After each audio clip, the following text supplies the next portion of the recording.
Subsidy എന്ന് പറയുന്നത് ഇപ്പോഴും ഇങ്ങനെ സൗജന്യങ്ങൾ എപ്പോഴും നൽകിക്കൊണ്ടിരിക്കാൻ പറ്റുന്ന ഒരു സാമ്പത്തിക വ്യവസ്ഥയും ലോകത്ത് എവിടെയുമില്ല. സൗജന്യങ്ങൾ കൊടുത്തുകൊണ്ട് മാത്രം നിലനിൽക്കാൻ കഴിയില്ല.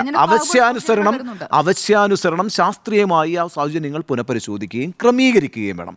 സബ്സിഡി എന്ന് പറയുന്നതിൻ്റെ സ്വഭാവം തന്നെ അങ്ങനെയാണ്. എപ്പോഴും ഫ്ലക്ച്വേഷൻ മാർക്കറ്റിലുണ്ടാവും. ആ ഫ്ലക്ച്വേഷൻ അനുസരിച്ച് സബ്സിഡി ഏറിയും കുറഞ്ഞും ഇരിക്കും. അതാണ് ശാസ്ത്രീയമായ സാമ്പത്തിക വാങ്ങൽ ശേഷി കൂട്ടുക എന്നുള്ളതാണല്ലോ. അത് വളരെ പ്രധാനപ്പെട്ട കാര്യമാണ്. മാത്രമല്ല ഈ സപ്ലൈകോയുടെ സബ്സിഡി തിരഞ്ഞെടുപ്പിനുമായി ഒരു ബന്ധവുമില്ലാത്ത ഒന്ന്. ഇല്ല, അത് അടിസ്ഥാനരഹിതമായ ആരോപണമാണ്. അത് ഞാൻ പൂർണ്ണമായിട്ടും വിയോജിക്കുന്നു അതിനോട്. കാരണം 2014 സബ്സിഡിയെ കുറിച്ച് നവകേരള സദസ്സിന് ശേഷമേ കൂട്ടുന്നുള്ളൂ എന്ന തീരുമാനമെടുത്ത് ഡെഫർ ചെയ്ത് വെച്ചിരുന്നു.